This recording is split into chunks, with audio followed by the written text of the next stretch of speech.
Okay, hello everyone. My name is Resvilayani, and in this video, I would like to continue my reading in Alice in Wonderland, Chapter 2, until the Pool of Tears.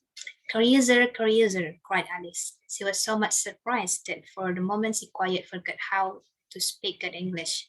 Now I'm opening out like the largest telescope that ever was. Goodbye, feet. For when she looked down at her feet, they seemed to be almost out of sight. They were getting so far off. Oh, my poor little feet. I wonder I wonder who will put on your shoes and stocking for you now, dears. I'm sure I shouldn't be able. I shall be a great deal too far off to trouble myself about you. You must manage the best way you can, but I must be kind of to them, thought Alice. Or perhaps they won't walk the way I want to go. Let me see. I'll give them a new pair of boots every Christmas. And she went on planning to herself how she would manage it. They must go by the career, she thought, and how funny it'll seem sending present to one's own feet, and how odd the direction will look. Oh dear, what nonsense I'm talking. Just at this moment, her head struck against the roof of the hall. In fact, she was now rather more than 9 feet high, and she at once took up the little golden key and hurried off to the garden door. Poor Alice, it was as much as he could do, lying down on one side to look through into the garden with one eye, but to get through was most hopeless than ever. She sat down and began to cry again. You ought to be ashamed of yourself, said Alice. A great girl like you, she might well say this, to go on crying in this way. Stop this moment, I tell you.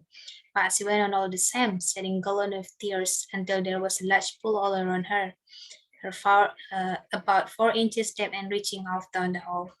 After a time, she heard a little pattering of feet in the distance, and she hastily dried her eyes to see what was coming. It was the white rabbit returning, splendidly dressed, with a pair of white kid gloves in one hand and a large fan in the other. He came trotting along in a great hurry, muttering to himself as he came, "Oh, the Duchess, the Duchess! Oh, won't she be safe as I've kept her riding?" Alice felt so desperate that she was ready to ask help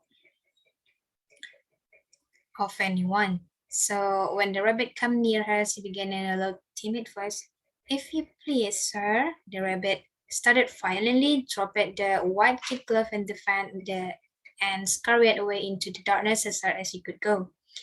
Alice took up the fan and glove, and as the out, she kept fanning herself all the time she went on talking.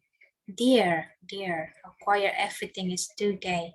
And yesterday things went on just as usual. I wonder if I've been changing in the night. Let me think. Was I the same when I got up this morning? I almost think I can remember feeling a little different. But if I'm not the same, the next question is, who in the world am I? Ah, that's the great puzzle. And she began thinking over all the children she knew that were of the same age as herself, to see if she could have been changed for any of them. "I'm sure I'm not Ada," she said. For her, her hair goes in such long ringlets, and mine doesn't go in ringlets at all.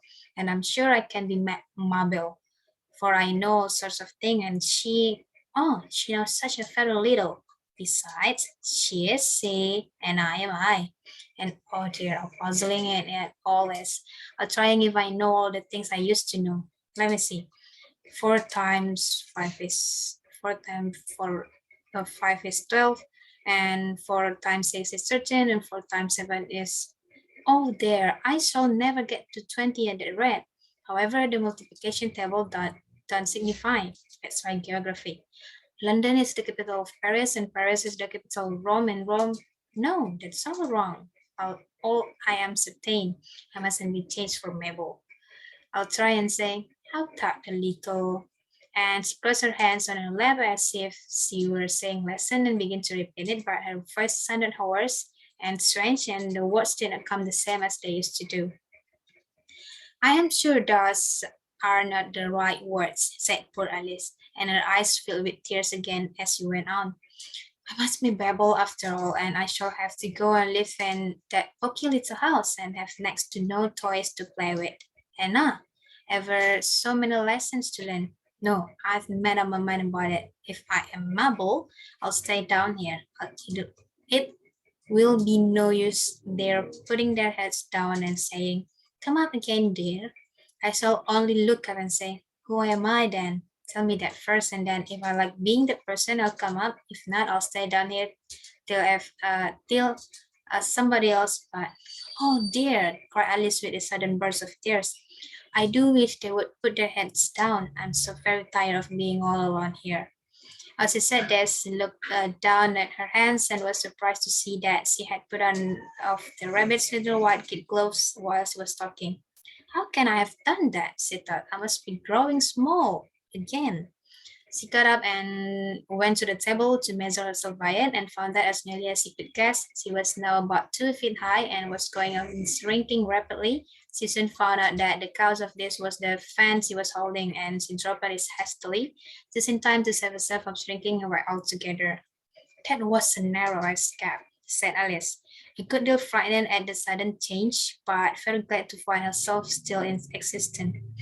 And now for the garden. And she ran with all speed back to the little door, but alas, the little door was shut again, and little golden key was lying on the glass table as before.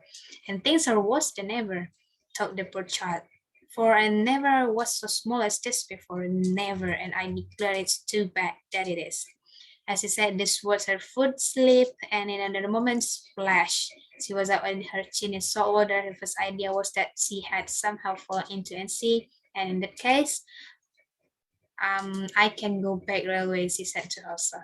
Alice had been to the seaside once in her life and had come to the general conclusion that whenever you go to the English coast, you'll find a number of bathing machines in the sea.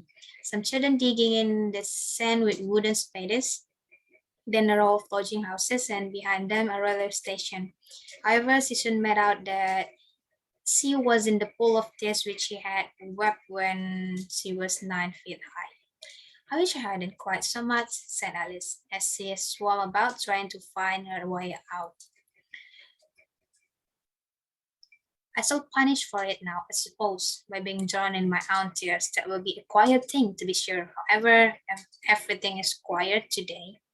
Just then she heard something splashing about in the pool a little way off, and she swam nearer to make out what it was. At first she thought it must be a walrus or a hippopotamus, but then she remembered how small she was now, and she soon made out that it was only a mouse that was sleeping in like herself.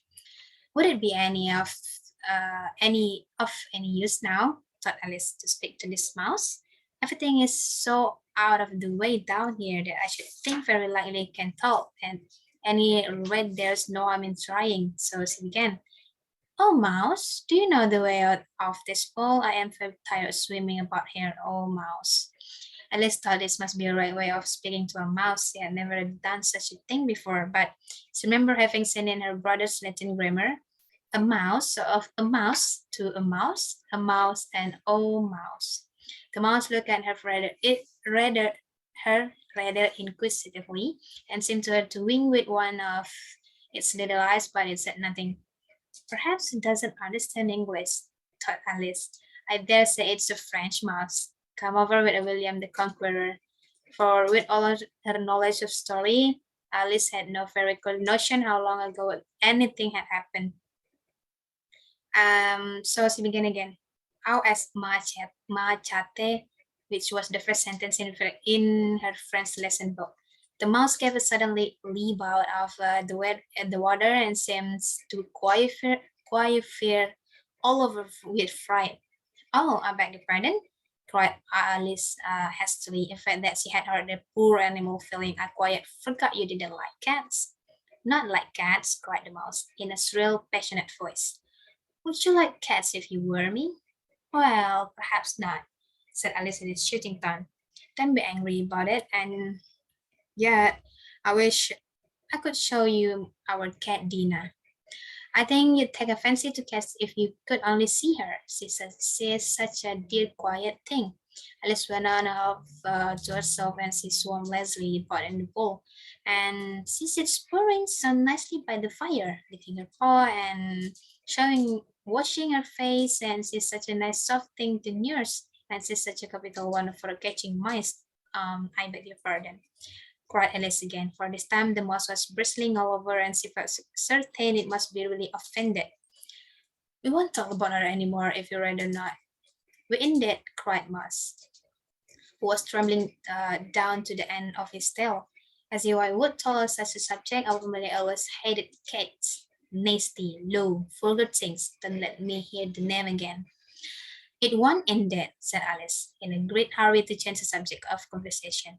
Are you are you fond of a dogs? The mouse did not answer, so Alice went eagerly. There's such a nice little dog near our house.